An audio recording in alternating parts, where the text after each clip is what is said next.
"You'll never be good enough for this family," my mother Elizabeth smirked, her cold eyes reflecting the same disdain I'd seen my entire life. My name is Sarah Collins, and those 9 words, spoken on my 25th birthday in front of our entire extended family, became the catalyst for everything that followed. Today, 15 years later, as I sign documents that will reshape the corporate landscape forever, I can still hear the vicious satisfaction in her voice. What she couldn't have imagined that night was that the daughter she'd spent decades destroying would rise to command a Fortune 500 empire, and that one day, she'd be the one begging me for mercy. Have you ever been told you're not enough by the very people who should love you unconditionally?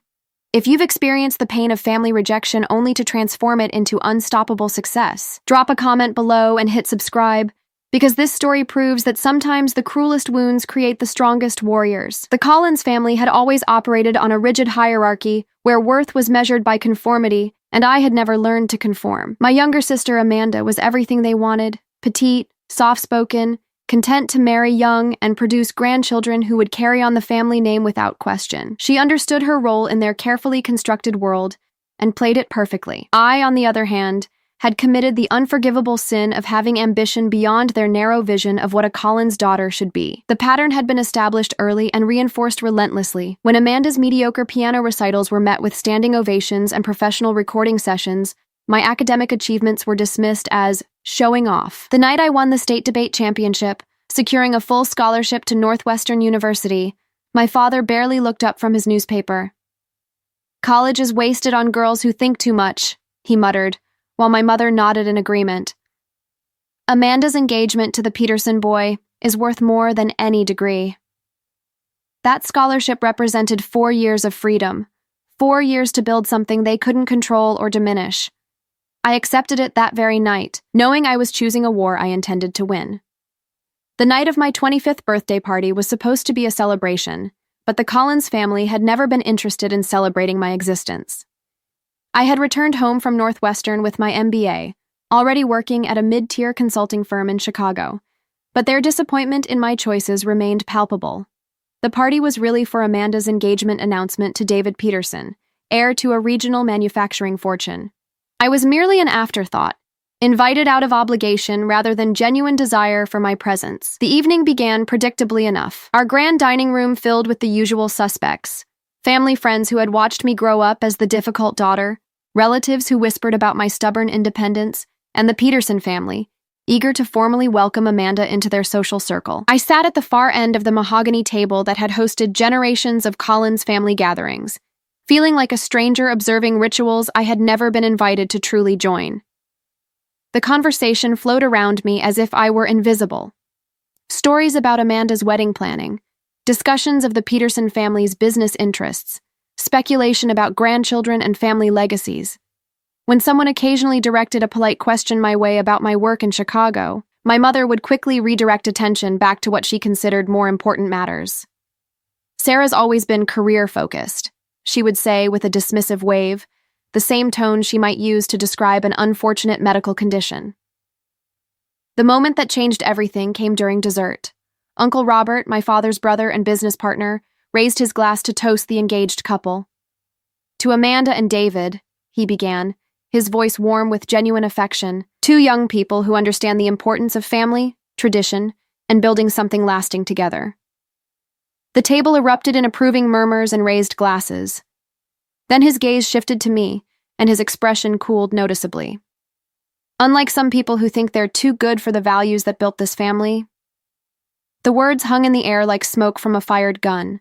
Every face at the table turned toward me, some with curiosity, others with barely concealed satisfaction. My mother's eyes glittered with something approaching pleasure as she prepared to deliver what she clearly saw as a long-overdue correction to my apparent arrogance. "Sarah has always had unrealistic expectations," she said, her voice carrying the authority of someone who had spent years justifying her treatment of me to herself and others. "She thinks her education makes her special, that her career gives her some kind of status in this family." She paused, savoring the moment as a cat might savor cornering a mouse. "But the truth is, you'll never be good enough for this family. We built something real here, something that matters. Your little job and your degrees are just ways of avoiding the responsibility of being a Collins woman." The silence that followed was deafening. 24 people sat around that table, and not one voice rose to defend me. Amanda stared at her plate, unwilling to meet my eyes. My father nodded slowly, as if my mother had finally articulated something he had always believed but never spoken aloud. Even the Peterson family watched with the detached interest of people observing a family drama that confirmed their own superiority. I felt something cold and final settle in my chest as I looked around the table at these people who shared my blood but had never shared my dreams or my pain. The last fragile hope I had harbored that someday I might earn their respect or love died in that moment. I set down my wine glass with deliberate precision, the crystal making a soft chime against the mahogany surface. "I see," I said quietly, my voice steady despite the earthquake happening inside me. "Thank you for clarifying where I stand." I rose from my chair, the scraping sound unnaturally loud in the continued silence. "I won't waste any more of your time trying to be good enough for people who have already decided I'm not worthy of basic respect." As I walked toward the door, my mother called after me with mock concern. "Don't be dramatic, Sarah. You're always so emotional.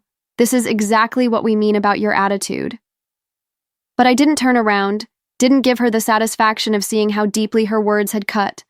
I simply walked out of that house and, as it turned out of their lives entirely. The drive back to Chicago passed in a blur of highway lights and crystallizing determination.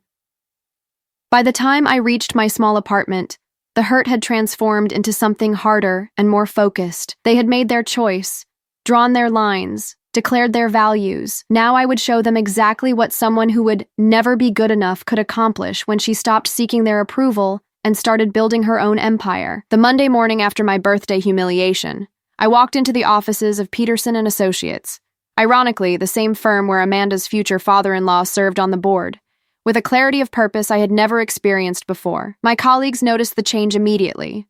Where I had once been competent but cautious, always second-guessing myself and seeking validation, I now moved with absolute confidence in my abilities and judgment. My transformation began with small changes that would prove to have enormous consequences. I volunteered for the most challenging projects, the ones other consultants avoided because they were too complex or politically sensitive. When the senior partners needed someone to salvage a failing merger between two technology companies, I stepped forward. When a major retail chain faced bankruptcy and needed a complete operational overhaul, I requested the assignment. Each success built upon the last, creating a reputation for taking on impossible situations and delivering results that exceeded every expectation. The first major breakthrough came 8 months after my family's rejection. The technology merger I had been assigned to save was actually 3 separate deals that had been bundled together by executives who didn't understand the underlying business models. While my colleagues focused on financial restructuring, I identified the core problem. The companies were operating in fundamentally different markets with incompatible cultures. Instead of forcing a merger, I recommended a strategic partnership that would allow each company to maintain its identity while sharing resources and technology. The recommendation was initially met with skepticism from the senior partners, who had already invested significant political capital in the merger approach. But when the companies implemented my strategy, the results were spectacular. Not only did all 3 companies survive, they became leaders in their respective markets.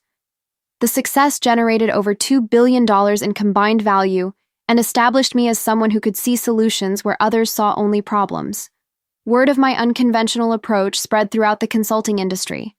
Within 18 months, I was being recruited by larger firms, offered partnerships that would have taken other consultants a decade to achieve. But I had a different plan, one that had been taking shape since that humiliating birthday dinner. Instead of joining an established firm, I decided to create my own. Collins Strategic Solutions launched with 3 employees.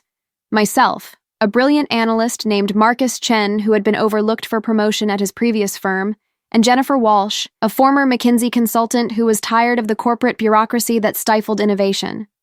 Our first office was a converted warehouse space in an industrial district of Chicago, far from the gleaming towers where the established consulting firms maintained their prestige addresses. The early days required sacrifices that would have been unimaginable to my family. I worked 18-hour days, survived on coffee and determination, and reinvested every penny of profit back into the business. While Amanda was planning her elaborate wedding with its 12 bridesmaids and destination honeymoon, I was building something that would outlast any marriage or social connection. Our first major client was a struggling manufacturing company that had been written off by every major consulting firm as unsalvageable. The previous year's revenue had dropped by 60%, and layoffs had reduced the workforce by half. The CEO, a pragmatic woman named Patricia Morrison, hired us not because she believed we could save the company, but because our fees were the only ones she could afford. The solution required dismantling everything the company thought it knew about its own business model. Instead of manufacturing generic components for larger corporations, I helped them pivot to creating specialized, high-precision parts for the aerospace industry. The transition took 8 months and required retraining the entire workforce, but the results transformed not just the company, but the entire industrial sector in their region. Within 3 years, Collins Strategic Solutions had grown to 47 employees and had developed a reputation for taking on challenges that established firms wouldn't touch. Our success rate was unprecedented, partly because we attracted clients who were desperate enough to try revolutionary approaches, and partly because desperation bred the kind of innovation that incremental thinking could never achieve. The financial growth was impressive, but more important was the respect I earned from industry leaders who had initially dismissed me as too young and too unconventional. Harvard Business School invited me to guest lecture on disruptive strategy. Fortune magazine included me in their 40 Under 40 list. The Wall Street Journal featured our company in a cover story about the future of management consulting. Each recognition felt like another step away from the family that had declared me unworthy. But the real validation came from the clients whose businesses we had saved and the employees whose careers we had launched. I was building something that mattered, something that created value beyond social status or inherited wealth. The little girl who had never been good enough for the Collins family was becoming someone who didn't need their approval to know her own worth. By my 30th birthday, 5 years after my mother's crushing verdict, Collins Strategic Solutions had established offices in New York, Los Angeles, and Atlanta. Our client list included Fortune 500 companies and emerging startups alike. The business that had started in a converted warehouse was generating annual revenues that exceeded the entire net worth of the Peterson manufacturing empire that my family found so impressive. But success in business was only the foundation for what I was really building. Each satisfied client became a reference, each successful project became a case study, and each industry recognition became another piece of evidence that I was not just succeeding despite my family's rejection. I was succeeding because of the strength that rejection had forced me to develop. The call that would change everything came on a Tuesday morning in October, exactly 6 years after my mother had declared me unworthy of the Collins name. I was reviewing quarterly reports in my corner office overlooking downtown Chicago when my assistant, Rebecca, knocked on the door with an expression I had never seen before, a mixture of shock and barely contained excitement. "Sarah," she said, her professional composure slipping slightly. "I have James Morrison from Goldman Sachs on line 1. He says it's about a potential acquisition opportunity that specifically requested you by name." James Morrison was not just any investment banker. He was the architect of some of the largest corporate mergers in recent history, the kind of man who only called when billions of dollars were in play. The conversation that followed would have seemed impossible to the young woman who had walked out of her family's dining room 6 years earlier. Morrison explained that his client, Titan Industries, was preparing to acquire Peterson Manufacturing, the same company that had made David Peterson such an attractive marriage prospect for my sister Amanda. But the acquisition was complicated by operational inefficiencies and cultural problems that had persisted despite multiple consulting interventions. "Every major firm has taken a crack at Peterson," Morrison explained, his voice carrying the weight of frustration. "McKinsey spent 2 years there and produced nothing but expensive reports. Bain made recommendations that actually made things worse. The CEO specifically asked for you because of your work with difficult manufacturing turnarounds. She said you're the only consultant who successfully transformed companies this resistant to change." The irony was so perfect it felt like cosmic justice. Peterson Manufacturing, the crown jewel of the family that my own family had considered so superior to our modest wealth, was failing so dramatically that its survival depended on expertise they had once dismissed as unworthy of their notice. David Peterson, my brother-in-law, would soon discover that his inheritance was contingent on the success of a consultant his wife's family had rejected. The financial terms Morrison outlined were staggering. The consulting contract alone would generate more revenue for my firm than we had earned in our entire first 3 years combined. But beyond the money was something far more valuable, the opportunity to demonstrate exactly how wrong my family had been about my worth and my capabilities. I accepted the engagement immediately, though I was careful not to reveal my personal connection to the Peterson family. From a professional standpoint, the situation was straightforward. A struggling manufacturing company needed operational restructuring to survive an acquisition. From a personal standpoint, it represented the ultimate vindication of every choice I had made since walking out of that birthday dinner. The due diligence process revealed that Peterson Manufacturing's problems were even more severe than Goldman Sachs had indicated. Years of complacent management and resistance to modernization had left the company technologically obsolete and financially vulnerable. The workforce was demoralized, productivity had declined steadily for 5 years, and their major contracts were being systematically lost to more efficient competitors. More troubling was the company's leadership structure, which was dominated by family members who had inherited positions rather than earned them through competence. David Peterson, who served as vice president of operations despite having no relevant experience, had made a series of decisions that had accelerated the company's decline. His father, Charles Peterson, remained chairman but had effectively abdicated operational responsibility to focus on maintaining the family's social status rather than business performance. The preliminary assessment I prepared for Titan Industries was brutally honest about the challenges involved. Saving Peterson Manufacturing would require not just operational changes, but a complete cultural transformation. The family members who had run the company into the ground would need to be removed from operational roles, which would likely create significant resistance and legal complications. But as I worked through the complex analysis required for the turnaround strategy, I began to see possibilities that went far beyond simple business restructuring. This was an opportunity to demonstrate not just my professional capabilities, but the fundamental difference between inherited privilege and earned expertise. The Peterson family was about to learn that their social status and family connections were worthless when confronted with actual business challenges. The presentation to Titan Industries' board of directors was scheduled for the first Thursday in November, just 3 weeks before Amanda and David's second wedding anniversary. The timing felt significant, though I was careful not to let personal satisfaction interfere with professional judgment. My reputation and my company's future success depended on delivering results, not settling scores. As I refined my analysis and prepared recommendations that would essentially dismantle the power structure that had made the Peterson family so attractive to my own family, I found myself thinking about that birthday dinner and my mother's cruel certainty that I would never amount to anything significant. Soon, the very people she had held up as examples of success would be dependent on my expertise for their survival. The preliminary meetings with Peterson Manufacturing's leadership confirmed everything I had suspected about their incompetence and resistance to necessary changes. David Peterson sat through presentations with the glazed expression of someone who understood neither the problems nor the solutions being discussed. His father's questions revealed a fundamental misunderstanding of modern business practices and market realities. But neither of them had any idea who I was or why their business failures felt like personal vindication to the consultant they had hired to save them.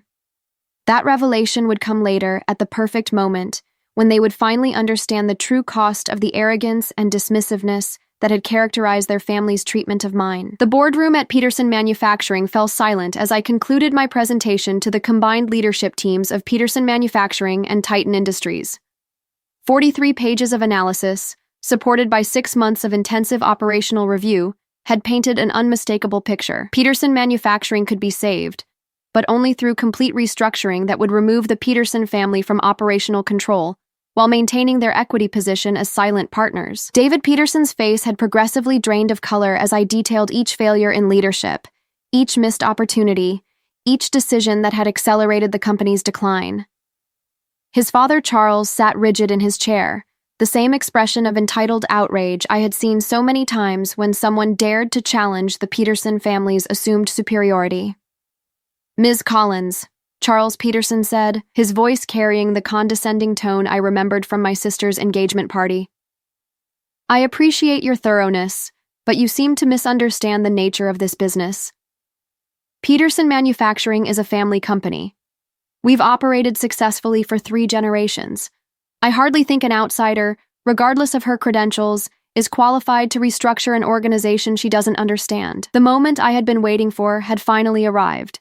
6 years of building, growing, and proving myself had led to this perfect convergence where my professional expertise and personal vindication would merge into one devastating revelation. "Mr. Peterson," I replied, my voice calm and professional despite the satisfaction coursing through me, "you raise an interesting point about understanding family businesses and the challenges of working with people who believe their last name qualifies them for positions they haven't earned." I paused, allowing the words to settle before delivering the blow that would change everything. Perhaps I should mention that I have some personal experience with families who mistake inherited privilege for actual competence. David Peterson looked puzzled, clearly struggling to follow the subtext of our conversation. But his father's expression began to shift as recognition dawned.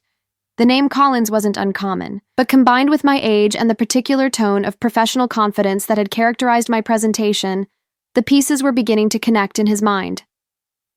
"You see," I continued, opening the leather portfolio that contained not just business documents, but several newspaper clippings and society page photos I had carefully preserved.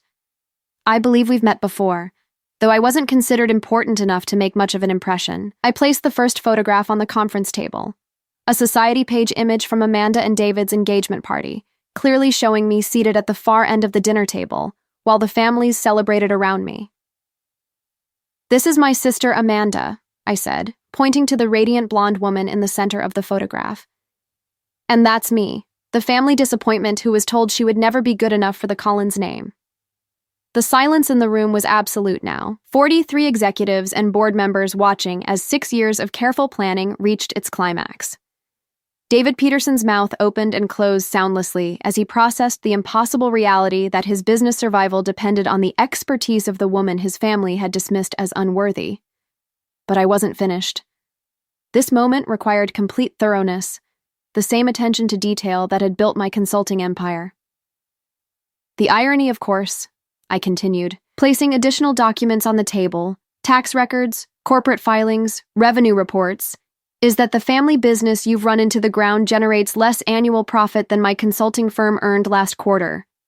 The Peterson manufacturing empire that my parents found so impressive is worth approximately 40% of what Collins Strategic Solutions was valued at in our most recent investment round." The financial documents spoke with the unmistakable authority of audited numbers and SEC filings. Charles Peterson's face cycled through confusion, anger, and finally a dawning humiliation as he realized that the woman he had dismissed as an inadequate addition to his family's social circle now commanded more wealth and influence than he had ever achieved. But the most devastating revelation was yet to come. I reached into my portfolio one final time and withdrew a single document that would complete the circle of vindication that had begun with my mother's cruel words 6 years earlier.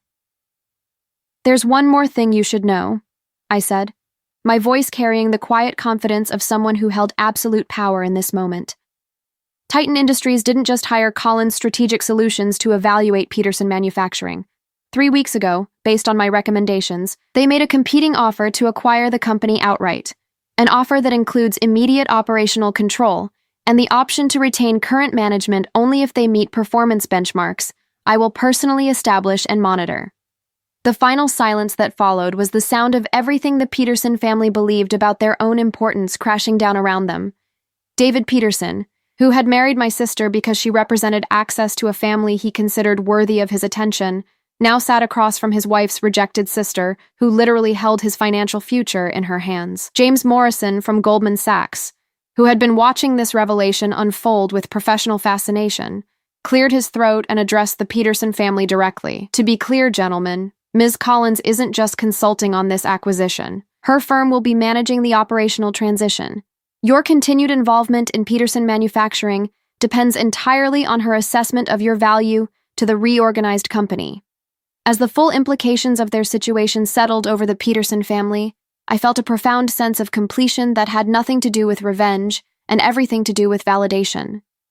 The little girl who had never been good enough had become the woman whose approval they now desperately needed. The family that had rejected me now faced a future that I would control, not through malice or vindictiveness, but through the same competence and expertise they had been too arrogant to recognize. "Now then," I said, returning to the professional tone that had carried me through this perfect moment, "shall we discuss the implementation timeline for the operational restructuring?" I believe we have a company to save. 18 months after that transformative boardroom confrontation, I stood in the executive conference room of Peterson Manufacturing, now officially a subsidiary of Titan Industries, reviewing the quarterly reports that told a story of complete organizational resurrection. The company that had been hemorrhaging money and market share was now exceeding every performance benchmark we had established during the restructuring process. The transformation had been comprehensive and often painful. The operational changes I had implemented eliminated redundancies, modernized manufacturing processes, and established performance-based management systems that replaced the old network of family favoritism and inherited positions. More significantly, the cultural shift had created an environment where competence and results mattered more than social connections or family names.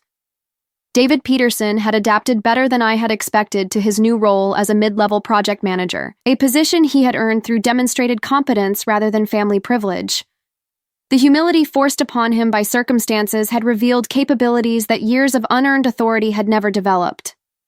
His father, Charles, had retired from active involvement in the company, though he remained as a silent partner with a significant equity stake that provided him comfortable financial security. The personal dimensions of the transformation had proven more complex than the business restructuring. 6 months after the acquisition, Amanda had contacted me through a mutual friend, requesting a private meeting that marked our first real conversation since my exile from the family. The woman who met me for lunch at a quiet downtown restaurant bore little resemblance to the confident golden child who had watched silently as I was humiliated at my own birthday dinner. "I owe you an apology," she had said without preamble, her hands trembling slightly as she set down her coffee cup. "Actually, I owe you several apologies for years of watching Mom and Dad treat you terribly and never speaking up. I was a coward, and I'm ashamed of the person I was when we were growing up." The conversation that followed revealed the psychological toll that being the favored child had extracted from Amanda. Living up to our parents' expectations while watching them systematically destroy my self-worth had created its own form of prison, one where love was conditional on maintaining an impossible standard of perfection. "When David told me you were the consultant saving his family's company," she continued, tears forming in her eyes, "I realized I had never really known my own sister. I knew you were smart, but I had no idea you were building something extraordinary while the rest of us were playing social games and pretending inherited wealth was the same as earned success." Our relationship began rebuilding slowly, carefully, with the understanding that trust would need to be reconstructed from the foundation up. But the effort was genuine on both sides, motivated by a shared recognition that family bonds severed by cruelty and neglect could potentially be repaired by honesty and mutual respect. The broader family reconciliation proved more challenging. My parents had initially responded to news of my professional success with disbelief, then grudging acknowledgement, and finally with attempts to claim credit for the independence and determination they had spent years trying to suppress. My mother's efforts to reconnect were particularly difficult to navigate, colored as they were by self-interest and revisionist history, rather than genuine remorse. "We always knew you were special," she had claimed during one awkward phone conversation, apparently forgetting the decades of evidence to the contrary. "Your father and I always encouraged your independence. We're so proud of everything you've accomplished." The temptation to accept this rewritten version of our family history was significant, if only to ease the ongoing tension and restore some semblance of normal family relationships. But the woman who had built a consulting empire from nothing was no longer willing to accept convenient lies in place of acknowledged truth. "Mother," I had replied, my voice calm but unmistakably firm, "I appreciate your desire to be proud of my success, but let's not pretend that success was achieved with your support or encouragement. The strength I found to build this company came from learning to believe in myself when no one else would. That's not something we need to argue about, but it's also not something I'm willing to forget." The conversation had ended uncomfortably, but it established boundaries that proved necessary for any future relationship. I had no interest in punishing my parents for their past treatment, but I also had no intention of allowing them to diminish my achievements by claiming unearned credit for them. Professional recognition continued to accumulate as Collins Strategic Solutions expanded into international markets and took on increasingly complex challenges. Harvard Business School invited me to join their faculty as a visiting professor, focusing on crisis management and organizational transformation. The World Economic Forum included me among their young global leaders, recognizing both my business achievements and my commitment to mentoring other entrepreneurs who face systemic barriers to success. But perhaps the most meaningful recognition came from an unexpected source.